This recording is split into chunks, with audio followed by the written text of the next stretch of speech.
कि जैसे हमारी लाइफ में जो इमोशंस होते हैं ना, इमोशंस का कोई लॉजिक नहीं है. लाइक इफ यू से कि today I am very sad, मैं आपसे कहूँ कि दिखाओ सैडनेस कैसी होती है, रेड होती है कि ब्लैक होती है, उसका शेप एंड साइज क्या होता है जी. आप नहीं दिखा सकते. Today I am very happy, happiness is an emotion. Correct. Emotion को आप बता नहीं सकते. तो devotion is also an emotion. क्या बात.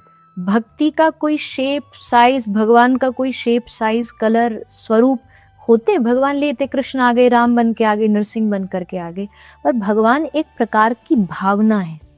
और भावना जो है, स्पिरिचुअलिटी इज नॉट अबाउट कि आप उसको क्या प्रूफ कर सकते हो. There are some things which you can not observe in laboratory. कोई चीजों से आप नहीं पता कर सकते. Like you can't see air but you can't live without air.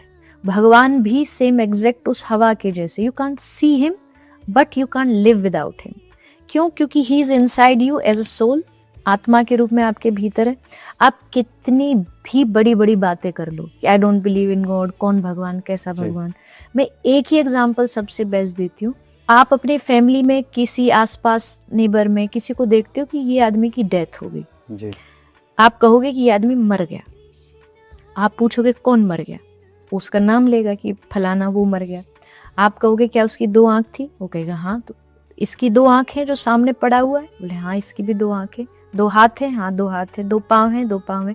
फिर मरा कौन? 2 आंख वाला, 2 हाथ वाला. एग्जैक्ट वही बॉडी उसकी सामने रखी है. आप कह रहे हो मर गया, ये चला गया. चला कौन गया? मतलब शरीर तो ये जो चला गया, that is the power of God. वो जो आत्मा है, जो परमात्मा का ही अंश है. साइंस सारी दुनिया बना सकती है. साइंस बड़े बड़े एयरप्लेन्स बना सकती है. टेक्नोलॉजी से कुछ भी आज किया जा सकता है, बट साइंस एक आत्मा नहीं बना सकती. हजारों प्लेन्स बना सकती है पर एक मच्छर नहीं बना सकती. करेक्ट. क्योंकि मच्छर के भीतर आत्मा है. आत्मा देने का काम सिर्फ परमात्मा का है. तो हमारे भीतर भी गॉड एग्जिस्ट कर रहा है आत्मा के रूप में. तो अगर वही नहीं होगी तो इस शरीर की कोई वैल्यू नहीं.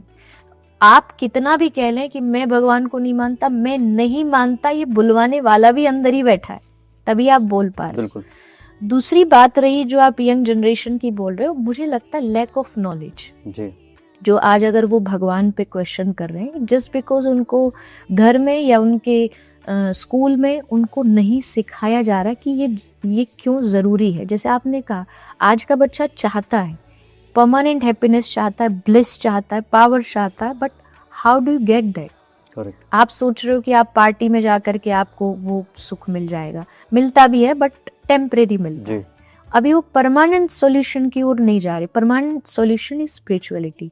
जब आप आध्यात्मिकता से जुड़ते हो, आज इतना कंपटीशन है, हर फील्ड में है, पढ़ाई में है. पढ़ाई से जैसे ही आप कॉलेज गए, इतने सारे आपके पास ऑप्शंस हैं, क्या करूं क्या ना करूं. ये सारी कंफ्यूजन, ये बर्डन, ये इतना प्रेशर, ये कैसे हैंडल करोगे आप?